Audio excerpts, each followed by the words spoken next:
नमस्कार, न्यूज 21 लाखांदूरमध्ये मी आशिष साखरे आपल्या सर्वांचे स्वागत करीत आहे।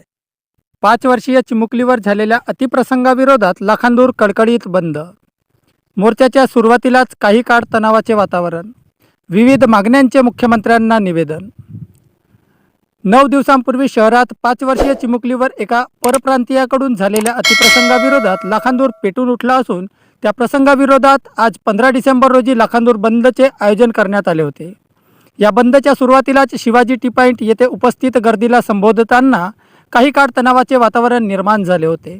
मात्र लाखांदूर पोलिसांच्या मध्यस्थीने हा वाद संपुष्टात आणून पुढे या मोर्चाचे प्रस्थान झाले आणि सर्वशेवटी चिमुकलीवर झालेल्या अत्याचाराविरोधात काही मागण्यांचे निवेदन लाखांदूर तहसीलदारांमार्फत राज्याच्या मुख्यमंत्र्यांना देण्यात आले।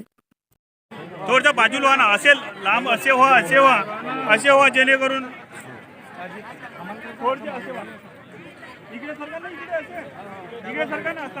स्थानिक लाखांदूर शहरात 6 डिसेंबर रोजी अंगणात खेळत असलेल्या एका 5 वर्षीय चिमुकलीवर एका विधी संघर्षित परप्रांतीयाने अतिप्रसंग केला। त्याच्या विरोधात लाखांदूर पोलीस स्टेशन येथे गुन्हा नोंद करण्यात आला असून त्याला अटक करण्यात आली असली तरी ही घटना माणुसकीला काळिमा फासणारी आहे। त्यामुळे या घटनेच्या आणि या प्रसंगाच्या विरोधात लाखांदूर पेटून उठला। याच्या निषेधार्थ आणि काही मागण्या घेऊन आज 15 डिसेंबर रोजी सर्वधर्मीय आणि सर्वपक्षीय लाखांदूर बंद आणि मोर्चाचे आयोजन करण्यात आले होते। दरम्यान लाखांदूर येथील शिवाजी टी पॉइंट इथून जनतेला संबोधित करण्यातून या मोर्चाची सुरुवात करण्यात आली। मात्र संबोधित करताना पदाधिकाऱ्यांवर तासेरे ओढताच येथे काही काळ तणावाचे वातावरण निर्माण झाले होते। याची दखल घेत लाखांदूर पोलीस प्रशासनाने यात मध्यस्थाची भूमिका बजावून या तणावावर नियंत्रण आणले आणि लगेच हा मोर्चा शिवाजी टी पॉइंट ते गांधी चौक ते तहसील कार्यालयावर धडकला। येथे आंदोलनकर्त्यांनी विविध मागण्यांचे निवेदन लाखांदूर तहसीलदारांमार्फत राज्याच्या मुख्यमंत्र्यांना सादर केले। निवेदनातून केलेल्या मागण्यांमध्ये सदर विधिग्रस्त आरोपी व त्याच्या कुटुंबियांना लाखांदूर तालुक्यातून हाकलण्यात यावे व यापूर्वी देखील त्यांनी केलेल्या गुन्ह्याच्या संबंधाने तपास करावा, पीडित व तिच्या कुटुंबियांना संरक्षण देण्यात यावे। विधिग्रस्त आरोपी बालक हा सराईत गुन्हेगार असल्याने पोलिसांनी त्याची जमानत होऊ देऊ नये म्हणून जलदगती न्यायालयात सदर प्रकरण चालवावे व शिक्षा होण्यासंबंधाने आवश्यक ती कारवाई करावी। विधिग्रस्त आरोपीच्या कुटुंबियांचे रहिवासी आधार व राशन कार्ड बेकायदेशीर तयार करण्यात आले ते तात्काळ रद्द करण्यात यावे व सदर कागदपत्रे तयार करून देणाऱ्या लोकप्रतिनिधीवर कारवाई करण्यात यावी। रोजगार करणाऱ्या व सामान विकणाऱ्या व्यक्तींची मुसाफरी पोलिसांनी नोंदवण्यात यावी व त्यांची नोंद घ्यावी। ज्या परप्रांतीयाला लाखांदुरात वावर आहे त्याची मूळ रहिवासी व अन्य कागदपत्रे मागवून त्याची माहिती पोलीस स्टेशनला अद्यावत ठेवावी व हे बांगलादेशी किंवा रोहिंग्या आहेत काय याची शहानिशा व्हावी। परप्रांतीयांना शह देणाऱ्याची चौकशी करण्यात यावी व परप्रांतीयांना लाखांदुरात शहरात घर भाड्याने देण्याअगोदर त्याची माहिती पोलिसांना देण्यात यावी। लाखांदूर शहरातील फुटपाथवर परप्रांतीयांची असलेल्या दुकानांची चौकशी करण्यात यावी। परप्रांतीयांचे रहिवासी दाखले व इतर शासकीय कागदपत्रे तयार करण्यात येऊ नये यासाठी बंदी घालावी।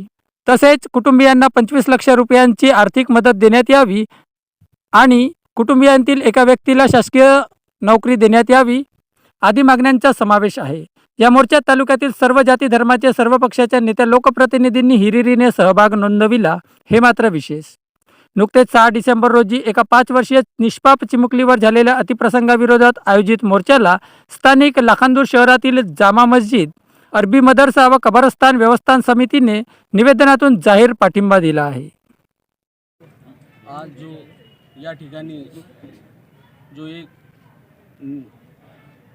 मुली निंदनीय एक जी घटना घडली ते परप्रांतीय ज्यांनी हा कृत्य केला, या ठिकाणी जे काही आहे आमचा समाज, आमचे समाज बांधव आणि जेवढे आमचे अध्यक्ष आहे आमच्या समाजाचे कब्रस्तान असो किंवा मस्जिद कमिटी, जामा मस्जिद कमिटी समाज असो आणि जेवढेही आहेत यांचा जो आहे सगळ्यांचा या मोर्चाला पाठिंबा आहे। आणि आम्ही जो अन्य व्यक्ती आहे ज्यांनी हा कृत्य केला आहे तो त्याला आमच्या धर्माचा जो नाव आहे तो बाहेरून आहे, तो बाहेरचा आलेला मुलगा आहे। आमची 3री ते 4थी पिढी इथंच आहे। आमचे आजोबा बाबा आमची मोठी म्हणजे सर्व पिढी याच ठिकाणी झाली आणि याच्या नंतर अगर कोणी परप्रांती आमच्या इथं बांगलादेशी कोणी आला तर त्याला पहिले जोडा मारायचा काम आमचा राहील आणि याला फाशी द्या अशी आम्ही शासनाला निवेदन करतो आणि हा आमचा समाज पूर्णपणे ह्या घटनेचा निषेध करतो।